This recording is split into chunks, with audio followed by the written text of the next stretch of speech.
Today's show right now at 560theanswer.com. This is Chicago's Morning Answer Please go away. Let me sleep for the love of God. on AM 560. The Answer.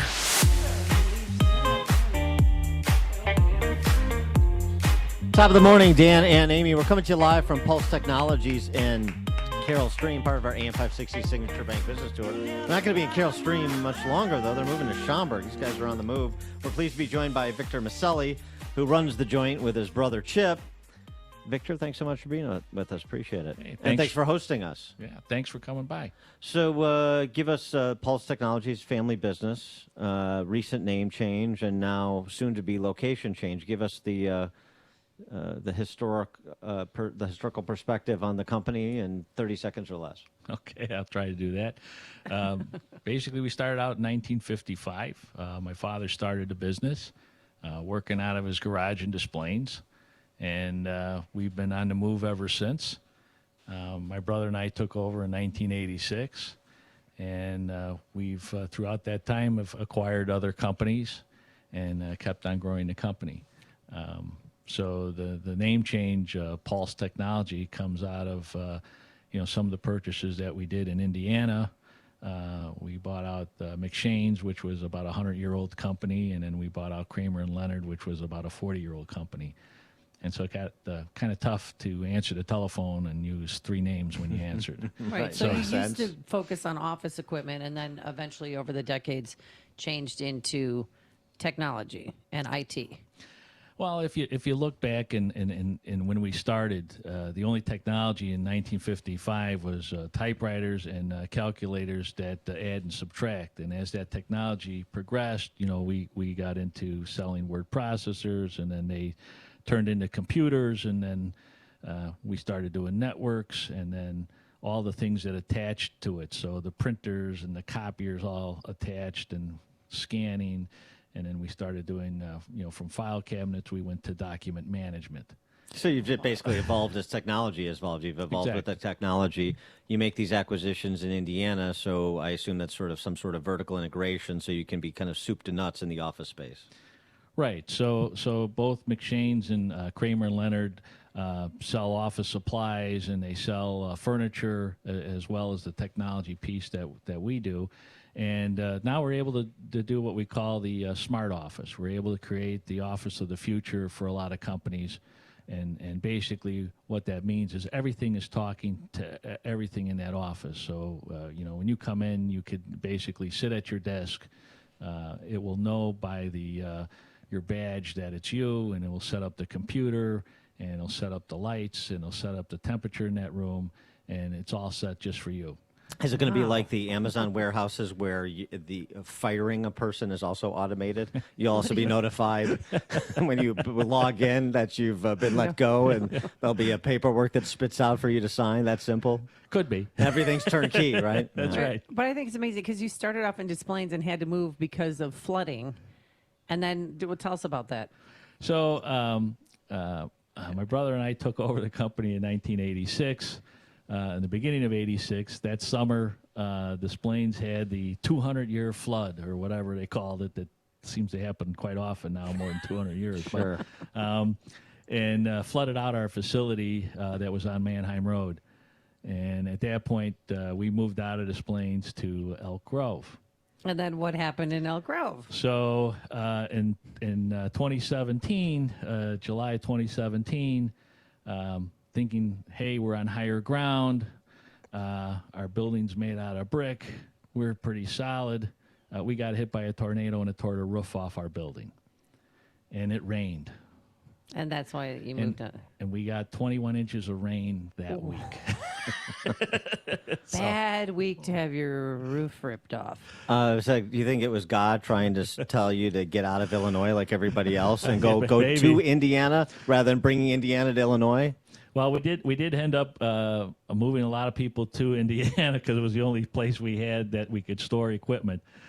So this past year and a half, we've been working out of a couple facilities, and that's hence where we're at now in Carroll Stream.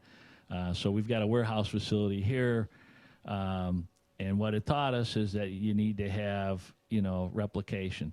one of the big things is about our company is we practice emergency disaster. And from an IT standpoint, you know, if we would have done it the old-fashioned way, where all our servers were just sitting in that room and we didn't have any kind of backup and we didn't have anything in the cloud and our phone system, we would have been out of business. Yeah, right.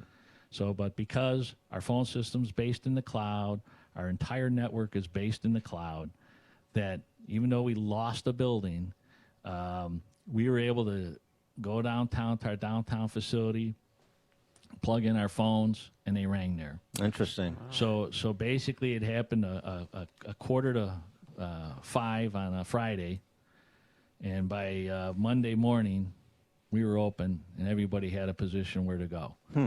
So why the decision to locate your next facility in Schaumburg? Just easy access to Maggiano's, or? Well, yeah, you know that yeah, they have a lot. You know, one of the key things is that we've learned, especially being out here at Carroll Stream, is that you want to have easy access to the expressway, and the closer you are to a ramp, the better off you are to get around. Coming down North Avenue can take me a half hour sometimes on coming from 53. That's just coming from 53. And you better not speed. That's just Yeah. a little tip from Amy. That's Carroll true. Stream police are That's true. got the drop on Amy this morning. Yeah. So Schaumburg, first of all, Schaumburg opened up their doors to us and really welcomed us as a city, which I was very impressed by, because the Village of Elk Grove basically could care less whether we came back or not. Yeah, we're going to bring that up with Craig Yeah, Johnson. okay. All right. I'm gonna to have a word with him. All right. So Schaumburg was more than accommodating and willing to work with us and help us out in coming there. So we found a facility. In fact, Schaumburg gave us this as one of the list of buildings that they would like us to take over. So the city really worked with us to come there and really made us feel welcome coming to their town. So Were there any other towns you were considering? yeah, I mean, we tried to find something in Itasca or Addison or Elmhurst, and surprisingly, you know, there's not a lot of facilities that are available. In fact, you know, when we lost the roof, I figured, it'd be so easy to find a building, and you know, they told us, hey, there's only 4% vacancy in all northwest suburbs. That's good. So. Yeah, and they're building a huge industrial park extension right now, right off of what's the? Biesterfield. Yeah. Right. Well, yeah. Yeah. Right. Or no, Higgins. One of those. Yeah, it's on Higgins. Higgins, Higgins, It's yes. on Higgins, but it's still not. There's nothing there yet. Right. So what's the biggest challenge to your business's continued growth? You know, we talk to a lot of business owners. Sometimes it's getting the qualified employees that you need and maintaining them. Sometimes it's just sort of the tax and business climate in Illinois. What's your perspective? So, you know, I'll tell you, my perspective is one that the employees that we have at our company are fantastic, and I'm going to tell you why. Because after losing your building and having these people, some had to go downtown, some had to go to our Rockford facility, some had to go to Indiana. And to put up with that for over a year just shows their commitment to the company. I mean, sure, did we lose a few people? Yeah. But you know what? The people we got here now, they're strong, they're great, they're committed, you know, and it's all about, you know, doing what's right. And that's, I think, says a lot about a company is their employees. And overall, It says a how lot many- about the yeah. management, too, that they stuck with you, frankly. And how many people do you employ? So right now we're up to about 140 people. Mostly from Chicago Metro, they come. So this in the Illinois area, we have about 70. Is your business, I mean, you obviously acquired those Indiana companies. Is it Chicago Metro and Northwest Indiana, or what's your footprint? So, yes, so we cover basically, you know, we have office in Rockford, and then we obviously go all the way into Indiana. And so our footprint is pretty much going around the lake. And what's the demographics on your clients? You know, are these entrepreneur, owner, operators? Are they bigger companies? Everything in between? That's the unique thing about our company. We service everybody. So to the little family-owned restaurant down the street here, to a Fortune 100 corporation, we've able to offer some type of service to all of them. So that's the unique thing about our company is that we can cater to multiple industries.